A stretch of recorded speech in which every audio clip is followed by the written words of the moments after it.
কলকাতার সাথে পাঞ্জাবের খেলা আছে, খেলা দেখার জন্য আজকে আমরা তাড়াতাড়ি উঠে পড়েছি। চল আমার এই দেখো হাসু সিমেন্ট চাগাবে, কারণ ওখানে একবারই কাজ আছে। ওই কাজটা সারা হয়ে গেলেই আমরা চলে যাব রুমের দিকে, কারণ আর তিনটে আছে, তিনটে সাইড আমরা যত তাড়াতাড়ি পারবো করে দেবো, করে দিয়ে কিন্তু রুমে চলে যাবো। আর হাসু দেখো বাহুবলী, বাহুবলীর মধ্যে সিমেন্ট সাইকেল দিয়ে 30 মিনিট বসেছি, আর 30 মিনিট বসার পরই কিন্তু কাজে লেগে পড়বো। তার কারণ হচ্ছে কি, যে কলকাতার সাথে পাঞ্জাবের খেলা আছে, সেই জন্য কিন্তু আমরা বেশিক্ষণ বসলাম না, কাজে লেগে পড়লাম। আর হাসু দেখো সিমেন্টের বস্তাটা ফেলে দিলে নিয়েছে এখানে, এই মশলাটা মাখাবে আজকে।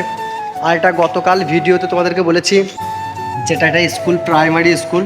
তো যাই হোক, প্রাইমারি স্কুল হলে কী হবে, কিন্তু অনেকটা বড় স্কুলটা। চলো তোমাদেরকে স্কুলটা আমি একবার দেখাই ঘুরিয়ে। স্কুলটা যেরকম বড়, স্কুলের গ্রাউন্ডটা কিন্তু প্রচুর বড়। দেখো সব বাস কিন্তু এখানে দাঁড়ানো আছে, আর এই বাসগুলো হচ্ছে স্কুলের ছেলেদেরকে আনার জন্য। এই কদিন স্কুলের ছুটি, কারণ স্কুলের কাজ চলছে, তাই স্কুলের ছুটি আছে। তোমার স্কুলটা দেখতে পেলে, এটা হচ্ছে প্রাইমারি স্কুল, আর এটা অনেকটা বড় স্কুল, ছোট স্কুল নয়।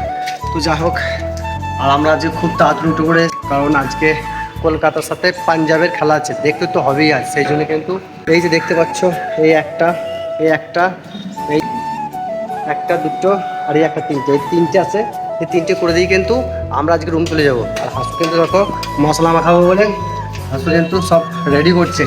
আর এটা হচ্ছে বাথরুমের গড়ির ফাঁক, আর মশলাটা ওখানে মাখানো ছিল, আর এখানে মাখিয়েছি তার কারণ এখানে কাছে। তো যা হোক, কি বলছিস, হোটেলে আসবি? এটা মাখিতাম, এটা আমাকে দিবি, আমি উসমান সবাই তুলে আসবি।